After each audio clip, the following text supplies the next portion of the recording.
Shalom, shalom, shalom. Bienvenue à notre émission à Subouina Issou. Moi, c'est le pasteur. Bienvenue, Matenda Kibangala. Je salue toutes celles et tous ceux qui suivent régulièrement notre émission à Subouina Issou. Et vous souhaite de très bonnes conditions d'écoute à Subouina Issou, qui signifie dans l'une de nos 4 langues nationales, le matin avec Jésus. Bien aimé, ce matin, notre thème s'intitule Avec qui tu t'associes pour tes projets? Avec qui tu t'associes pour tes projets? Bien aimé, la plupart des gens, pour commencer leur projet, ils veulent s'associer à telle ou telle personne. Celui qui a un projet de mariage, un homme qui veut se marier, il doit chercher une très bonne femme. Il a ses projets d'être marié, de pouvoir se marier. Mais avec qui réaliser ce mariage? De la demain, pour les femmes qui cherchent des hommes, se pose la question avec qui s'est marié. Aussi, bien aimé, quelqu'un qui a un projet de construire une maison, mais comment va-t-il commencer? Avec qui s'associer? Avec qui donner cette idée-là? Ou tout simplement, si vous avez un bon projet pour la réalisation de vos enfants, vous voulez envoyer vos enfants à l'étranger, vous voulez faire étudier avec vos enfants, vous posez la question, comment commencer et avec qui vous associer? Ou tout simplement, vous avez un projet de construire une entreprise ou de bâtir quelque chose, mais avec qui vous allez vous associer, bien aimé? Vous posez la question, comment commencer? Ou tout simplement, vous voulez travailler quelque part, vous donnez ces projets à une personne. Est-ce que cette personne peut vous accompagner avec ces idées-là? Ou tout simplement, vous devez garder vos idées vous-même avant de pouvoir les divulguer. Et je suis donc bien aimé. Vous allez voir dans quel environnement vous allez évoluer. Parce que chaque fois quand vous vous associez à quelqu'un, vous devez voir est-ce que le Seigneur est d'accord ou pas. Quel est le comportement de la personne? Cette personne sera-t-elle une personne qui vous présentera toujours le côté négatif? Parce qu'il y a dans la vie, bien aimé, des personnes qui vous n'amènent que les côtés négatifs, qui ne voient que du négatif. Ou tout simplement des gens qui ne font que vous décourager. Ou tout simplement, vous avez des gens qui ne font que vous encourager à aller de l'avant pour réussir votre projet, qui vous aimera davantage. Quelqu'un qui ne sera jamais votre ennemi et qui va vous encourager. Raison pour laquelle, bien aimé, nous allons utiliser dans l'Ancien Testament les chroniques 20, du 36e au 37e verset. Nous allons lire au nom de Jésus. Ils s'associaient avec lui pour construire des navires destinés à aller à Tarsis et ils firent des navires à Epson. Alors Élézère, fils de Davon, parce que tu t'es associé avec Acasia, l'Éternel détruit ton œuvre et les navires furent brisés et ne purent aller à Tarsis. Bien aimé, ici c'est l'histoire du roi de Juda, Josaphat, qui régna en Juda pendant 35 ans quand il était devenu roi. Et il a régné aussi à Jérusalem 25 ans.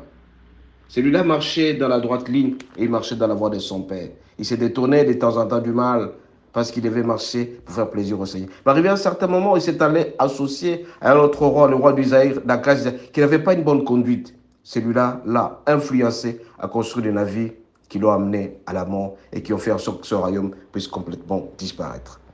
Bien aimé, ces rois, le roi Josaphat s'est associé à un mauvais roi qui avait un mauvais comportement, qui influençait complètement son comportement négativement. Toi aussi, de temps en temps, tu te promènes avec des gens qui ont un mauvais comportement. Quelqu'un qui est caractérisé par l'impudicité, tu marches avec lui, sois sûr et certain, il va te contaminer négativement et le Seigneur ne sera pas content de toi. Ou tout simplement quelqu'un qui est ivrogne, tu marches avec lui, tu finiras aussi par être ivrogne, tu vas commencer à boire du matin jusqu'au soir, à telle enseigne que tu vas même oublier ta famille. Ou tout simplement, tu vas entrer dans l'impudicité qui va te faire en sorte que tu puisses perdre tes amis, ta femme, et tu seras malade à tout moment. Raison pour laquelle, bien aimé, nous allons voir avec qui nous marchons. Tu marches avec qui? Regarde le comportement de ton ami. Est-ce que ton ami est en train de prier? Est-ce qu'il prie Dieu? Celui avec qui tu marches, prie-t-il Dieu? S'il prie Dieu, c'est une très bonne chose pour toi. Regarde, est-ce que le Seigneur est avec lui? Raison pour laquelle ce matin, je te pose la question, avec qui tu t'associes? Avec qui tu partages ta vision? Avec qui tu veux parler de tes projets? Tu dois savoir choisir. Est-ce que le Seigneur est avec cette personne-là? Raison pour laquelle ce matin, bien aimé, avant de faire quelque chose, avant de vous associer à quelqu'un, avant de faire le business, la première des choses, regardez d'où vient cette personne, le comportement de cette personne. Est-ce que le Seigneur est avec cette personne? Si tu le fais, tu réussiras ta vie. Beaucoup de gens ratent leur mariage parce que tout simplement, ils se fient aux façades, ils se fient au comportement extérieur, ils se fient aux apparences. Plus tu vas te fier aux apparences, plus tu seras toujours déçu. Et je te dis aujourd'hui de regarder le fond fait de la personne, de te poser la question, est-ce que cette personne est-elle agréable auprès du Seigneur?